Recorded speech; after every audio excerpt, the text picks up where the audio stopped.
Welcome to Plakata Nation on the R Esquina Podcast Network with Cuz Rod Peña and Jesus Ortiz and former Major League All-Star Carlos Peña, who is on vacation this week. But Sans Carlos. Wow. Yeah. yeah, Sans Carlos. Exactly. Has his feet up somewhere, relaxing, having a drink, enjoying beautiful sandy beaches and stuff. Yeah, it's great to think of him enjoying this well-deserved break for the Yeah. four-time Emmy Award winner. Yes, yes, Cuz yes, Rod, definitely. let's get rolling. We're excited. The winter meetings are Yeah. coming up. We Yeah. have a couple of interviews that are ready to roll this with Willie Adames and Pete Alonso. So, but before we get to those great interviews that you and Carlos did, let's talk about the winter meetings. What's coming up? The whole baseball world is descending on Dallas, Texas next week, and there will be a Oof. lot of big questions to be answered. let's let's go and let's get heavy with a little bit of five questions with Cuz Rod. I'm gonna put you on the spot. Last week you guys put me on the spot. This week Uh, I'm gonna put you on the spot. I'm First of nervous. all, I'm nervous, first man. You got me nervous. let's go. First of all, where will Juan Soto end up? Wow. Okay. So my heart is going one way and then my brain is going another. My heart wants him to stay in the Bronx. Obviously, I'm a Yankee fan and I saw the amazing damage that him and Judge did in year 1. And one could only say it could get better going on out, you know. My brain is saying if he is going for all the money, there's only one man in all of baseball that can give him all the money he wants, and that is one Mr. Steve Cohen, aka Uncle Steve. So it's hard for me to give you an answer. I will give you two. My heart says he stays in the Bronx, but my business and brain say he's going to Queens. That's the best I can give you, man. That's the best All I right, can give you. all right. No, I hear you. I hear you. Now, Let Jesus, I wanna just jump off of that because you're hearing a lot about Toronto. In the last few days, you've just been hearing a lot of buzz about the Blue Jays being the team that supposedly has the most money out there. And then over the weekend, all you heard was, yo, Soto to the Red Sox is done. It's a done deal. They're just waiting to announce it. Jesus, what are your feelings on that? What have you heard through your sources? Well, I've heard the same thing you've heard. I've just read all the reports. I haven't been following that closely, making phone calls on Juan Soto. But as we saw the reports yesterday, if it's about money, if it's about the biggest offer, supposedly Toronto's going to have the biggest offer. I Can you imagine Juan Soto and Vladdy Guerrero Jr. on the same team? That'd be amazing. Um, Nasty. I don't know, but the Red Sox, they made a little noise. Yeah. Supposedly, Aroldis Chapman is going to Boston. It'll be Yeah. interesting to Signed see how. today. Yeah, it'll be Yeah. interesting to see how much he still has, as far as is he your closer? Is he a closer that you think you want the rest of the year? I don't know. That's a tough one. Um, Yeah, yeah, but but you're making moves, and I think Chapman's going to help that bullpen. And yeah. And the Red Sox got a lot of youngsters coming up through that farm system.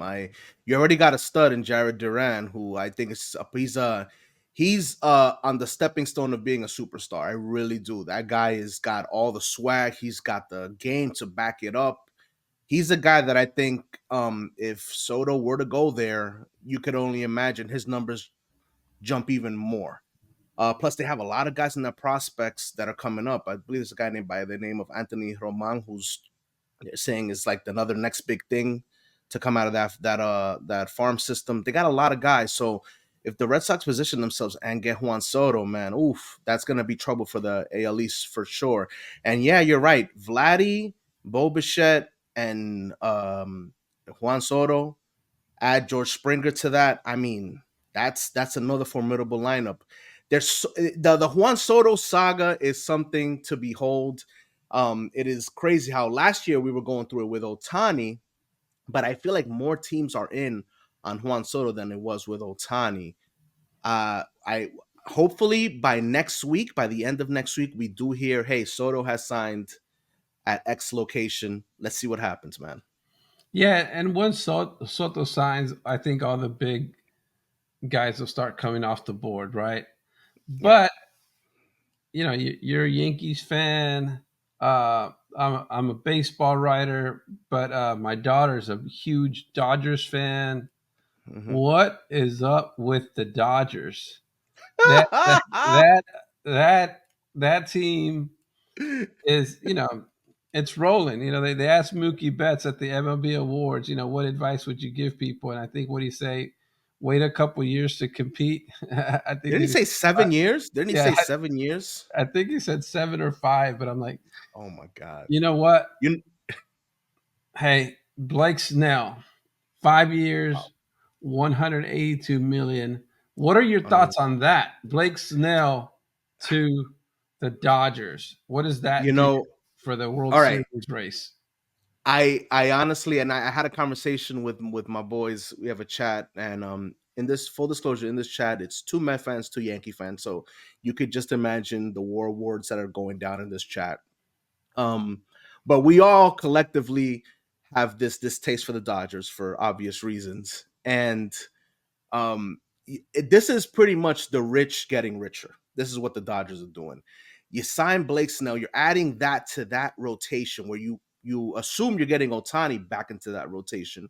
You're still in on Sasaki in that rotation. I mean, and then who knows what else you're gonna add on to that.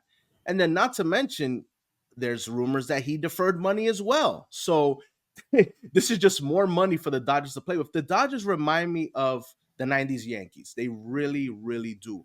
They are what George Steinbrenner used to be with in the 90s with the Yankees. They're filling up every position with a star, superstar, all-star. They're really just filling it up. And then you got a couple of these amazing role players mixed in that help catapult that team to wins. There's a lot, like watching them play in the World Series this year. It literally gave me just flashbacks of O'Neal, Derek Jeter, Bernie Williams. It gave me flashbacks of that because of the way they played, the way they weren't scared of any situation. They came up big in situations. They had amazing at bats. It was actually shocking to look at because it's like you root for this team in the 90s and then you're seeing being replicated elsewhere. The Dodgers are in prime position to go back to the World Series and potentially defend it, which hasn't been done since the 2000 Yankees. So I do think the road to the World Series goes through LA one way or the other. That's why I think it is pivotal for teams in the National League like the Mets, like the Phillies, like the Padres to really think about, okay, we need to make some impact moves because if we don't, like Mookie said, you're going to be waiting 5 to 7 years to win something. Yeah, that's why the Juan Soto move is going to be so important, because Yeah. for a lot of years, especially with the Astros, you saw all the power in the American League. The Red Sox, the Yankees, the Astros, whoever won those playoffs I'd put my money. Even when the Astros lost to the Nationals and to the Braves in the World Series, I really thought the Astros were the best team on Hmm. paper heading into those World Series. Yeah. So it's the Dodgers with what they're doing with their leadership, and the beauty of it, it's not just like the bad Yankees that in the 70s, 80s, where Steinbrenner would throw bad money after old superstars. The Dodgers are like, they're bringing in Yeah. big time stars, but they're also supplementing it with a great farm system Yes. that could sustain a prolonged um, run of success. So that'll be interesting. Speaking of winning baseball, can you imagine if you'd had a chance during the World Series to have just put in Juan Soto in the biggest at bat, or Oh Aaron boy, Judge in the biggest at bat, or our guy Giancarlo Stanton, who I thought was the Yankees' best player in the playoffs. Like he yeah, carried that team. he did. And if Aaron Judge probably shows up a little bit more, maybe the Yankees don't lose in 5 games, right? Yeah, it might be a Um, different story. Yeah. but so Commissioner Manfred said there was a buzz with the owners on the golden at bat. What do you think? Are you a traditionalist? Are you open? Like, what do you think of the golden at bat, and what would that do to Major League Baseball's record books? Oh boy. When I heard this, I thought it was like I'm like, wait, it's not April 1st, so it's not April Fools. What's going on? And I immediately thought about I don't know if you remember ever seeing this on MTV back in the 90s. They used to do this thing called Rock and Jock. They have Rock and Jock basketball and softball where they'll have the regular game of basketball, in this case softball, and they'll have crazy rules attached to it. And I remember specifically there was one for one of the softball games. They had this rule called the golden baseball rule, the golden softball rule, where they would line up all players on the bases. Bases will be loaded. You'll select any player from the team to come and hit a home run. If they hit a home run, then it's a grand slam. But then if you make that out, then your team is automatically out for the inning. So when I heard that, and then I heard what Manfred was throwing out there, Jesus, you asked me if I'm a traditionalist or if I'm into the new stuff. I like the new stuff, but there's certain things that you don't touch with the game, and I think this is one of them. I don't know, man. Yeah, the idea sounds great. Where I want to give Giancarlo this at bat, or I want to give Willie Adames this at bat. I want to give Otani this at bat. It doesn't work that way. The game of baseball is about making the right choices when you got to make them. It's about coming up with the big hit when you got to make it. I don't know about this, man. How do you feel about it, Jesus? I don't like it because I think the game's been fine. I don't think you need gimmicks like that. And also, can you imagine? So you're down 4 runs. You have your best part of your lineup up. So you get um, your leadoff guy on. You get your next guy on, and then you get your number 3 hitter. And let's say in this inning it's Juan Soto, and he's your best hitter. He's your hottest hitter in the playoffs. He's at first. So what do? You get a pinch runner at first, and then you let Juan Soto take 2 at bats in a row. You take, Yeah, like where does it stop? Where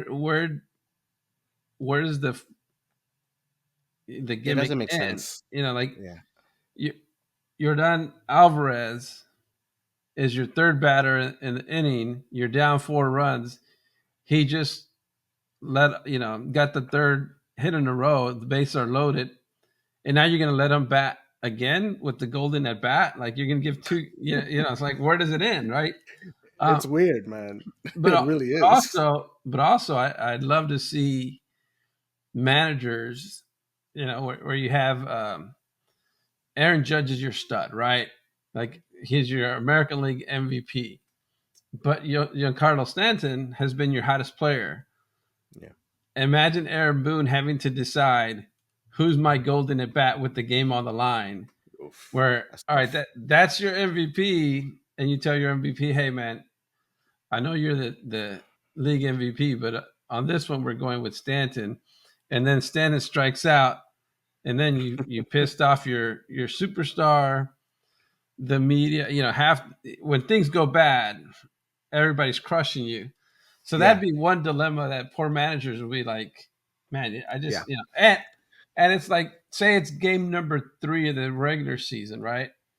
And your superstar had a horrible spring training, and you're like number 5 hitter, who isn't your superstar, but still a really good hitter, had a great spring training, and game 3 of the season, you get a chance to use the golden at bat, Jeez. and Oh you my you have a god. chance to piss off your superstar and lose them in the clubhouse with 159 games to go. That'd be crazy for me. I mean, it'd be great for you, man. You'll have a lot of material there. You will have a novel that you can write based Yeah, off of that season. When if and when this happens, you will be very happy. yeah, and like the clubhouses are, it's 25 guys united sometimes, and sometimes it's 25 guys with 25 different caps, right? Yeah, Everybody's going on their own little merry way, and if the manager's using, the golden at bat with the same guy every time, I guarantee you that that'll piss off some guys, yeah, and this game's so mental. So if Carlos were here, I would ask him, like in 2007, you hit, what was it, like 47 home runs.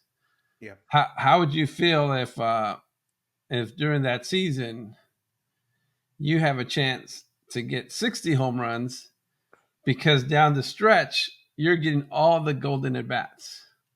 Mm, You get 30 days worth of golden at bats. yeah. And that'd be That great for changes things. Carlos, but that's going to Yeah, piss off a lot of teammates who, yeah, like imagine you're like the number 5 hitter, who's usually a really good hitter, yeah, but Jordan Alvarez is available for the golden at bat and you give it to Jordan. And yeah, I don't know. I think all of us who love baseball, we want to grow it. We want to get kids more mhm, interested in it. yeah, So if nothing else, Rob Manfred deserves credit for garnering so many headlines and so many people talking about this golden at bat rule, whether it yeah. comes to fruition or not. On on a winter day when you're not talking about Juan Soto, we're talking about the golden at bat. So, you know, Yeah, I agree. I think I give him credit for trying. I feel like there's other ways that you can throw things into the game to garner more attention. I think when it comes to something like this, it's I don't know. I feel like you're taking something away from the game by doing this. I would prefer them to do other things. Like I'm gonna throw this out there to you now. So I don't know how you feel about it. I don't know if you agree with me or not. The free agent signing period, I believe it starts 24 hours after the World Series and it goes all the way up until spring training. What are your thoughts on there being a free agent signing period? Like let's say end of World Series all the way till December 31st. Like do you think that's something that can benefit the game because okay, I know my team can sign this guy on this time. I don't have to wait all the way to spring training for something to happen. Have you thought about something like that? I I've not thought about it, but I don't. There are two ways to see this, right? Deadlines make people move. Hmm. If they put a deadline, then suddenly people start getting busy. Uh, I think it would help, like with some agents, like say like Scott Boris. There's he's worked it so that his guys are usually, they take their time. They're not going to set the market. They're going to wait to see what the market is and then go over it and then set the market. Right. So that might help. But like keep in mind, that a few years ago they had um, until like I think January 8th or something like that to sign their, for guys to move on. I still remember Hmm. the Carlos Beltran negotiations in 2005. Hmm. And it came down to Yankees, Mets, Astros, and they're all talking to him. But by I think it was January 8th, but by like midnight on this day, you have to either re-sign with the Astros or you're done. You have to sign elsewhere. Right. So I think personally, I wonder if that day had just been like December 15th, they'd have still gotten it done. Like, Yeah.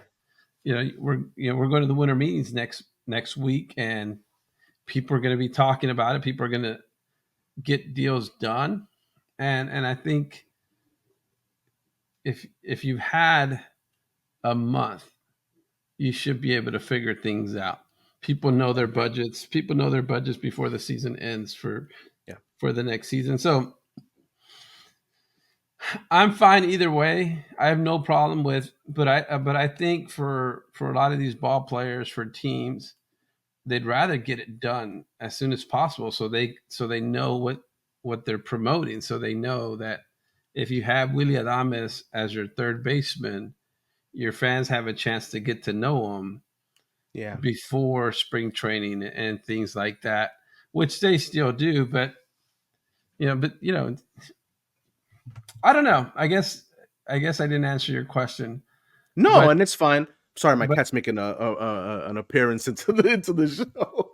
My but apologies on that. yeah, but I do know that like when you put a deadline, it moves people. Uh, you guys are listening to Plakata Nation with Cuz Rod Peña, Salute, salute. Jesus Ortiz, and host Carlos Peña, who's not with us this week, but we're excited. Plakata Nation, we're bringing the passion, the sazon to That's you right, guys baby. every week, and you guys, Rod, tell me a little bit about the two interviews that we're going to show in this podcast today. Well, we a few years ago we had the pleasure to interview Pete Alonso, the polar bear, and Willie Adames. I can't say enough what those guys were in that interview. They were fantastic. We spoke to them in depth about how they feel at that time when they were batting, when they were playing, where their mental space was.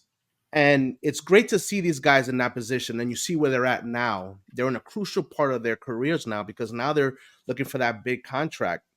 So it's really cool to look back on these interviews and see how these guys were and see where their mental space was at and how they've grown or matured since then. And in both of them, these are two guys that any team that they go to, they're going to get some top-notch players. They're going to get some really good clubhouse guys. They're going to get guys that are passionate about the game of baseball and passionate about their teammates. These two interviews were important to us at Plakata Nation because they were some of our first interviews that we did. So, Pete Alonso, Willie Adames, we thank you for doing those interviews with us. We'd love to have you back. So I definitely think our listeners are gonna love watching this again. And if you're gonna watch it for the first time, enjoy because they're really really good, very eye opening in a lot of ways to get an idea of who these guys are. And every Plakata Nation podcast has a quote of the day. You Yes, picked yes, a yes, pretty yes. good one today. Would you Yeah. share the quote of the day and why you think it's important? All right. Quote of the day: great things are done by a series of small things brought together, by Vincent van Gogh. Okay. Now, I picked this quote because, we're talking about free agent signing period, talking about the winter meetings. And at these winter meetings, this is what this is about. This quote is literally about the winter meetings in a way, because you are making a series of moves. Some moves are big, like Juan Soto, but some moves are small. But those small moves are the moves that get you those wins. The Dodgers won the World Series because they had Otani, because they had Mookie Betts and Freddie Freeman, but they also won it because of Tommy Edman. That was a small move in comparison to those other bigger names. So it's little moves, little changes, little things that can make the biggest outcome. And Jesus, I know you've been a writer for a real long time. You've seen a bunch of teams succeed, find big success, whether they win a World Series or not. You've seen teams start from the bottom and then get all the way to the top. What are your thoughts on the small moves that teams make to get over the top? Yeah, when I think of the Hall of Fame ballot, I think of the small moves that appear small that are really big, right? The Every part of the team is important. You need, especially now, you need a great bullpen. You need a Billy Wagner. So you need to fill out you talk about Edmund. you need to figure out how you're going to build your entire lineup. Ichiro Suzuki's great, but you need and Felix Hernandez is great, but you need an entire rotation to bolster your resume to win. Winning is the key. Like everybody remembers Jose Altuve, but do you remember the guys who hit seventh or eighth? You may not, but without those guys, you don't win World Series. You don't win American League titles. So yeah, absolutely. There will be little moves that'll be no big deal. And I think of Jordan Alvarez when he was acquired by the Astros from the Dodgers. Hardly anybody paid any attention. No. It was like, okay, the Astros sent a hard throwing reliever to the Dodgers.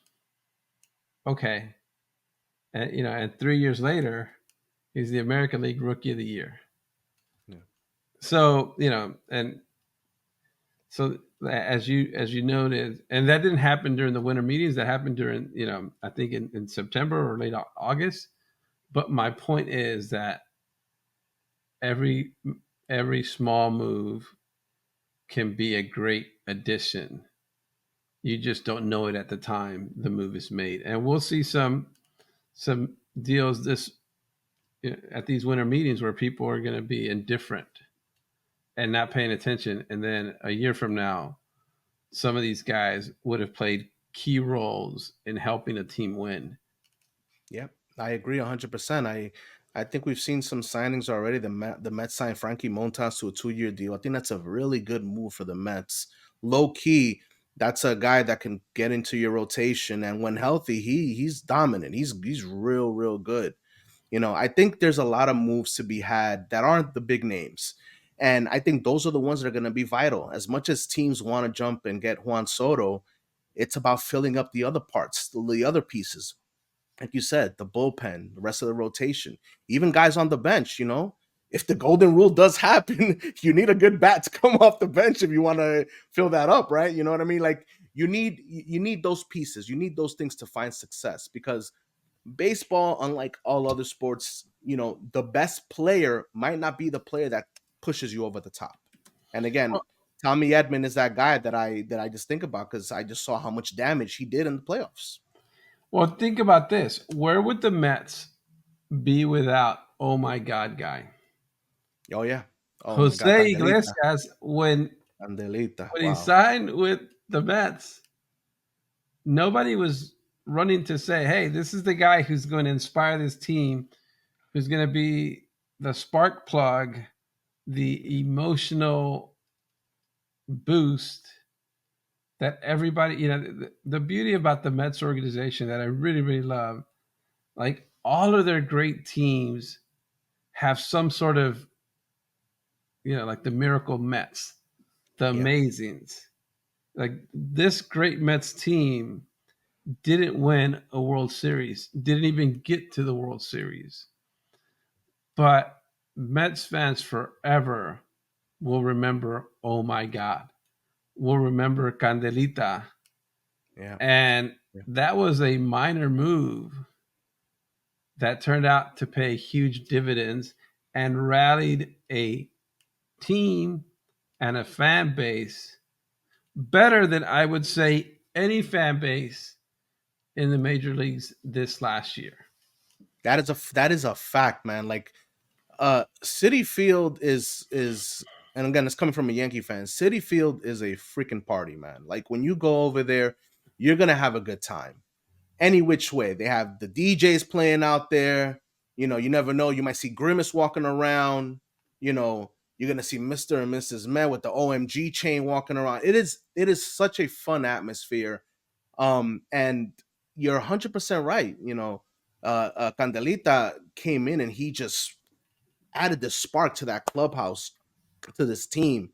You throw in a Winker when they traded for Winker, and they got him in. He brought that fire in there. It was the Mets last year. were like, it was like chemistry. It was just, you were throwing a bunch of things in, and whatever was caught in that bottle, the chain reaction was amazing. And again, they didn't go all the way. They didn't win, but they sure as heck were an amazing story. And they're a team that they have a really, really bright future. And we'll see what happens. We'll see whether they get Juan Soto or not. I do think that they are going to be a team to be reckoned with in the National League for years to come.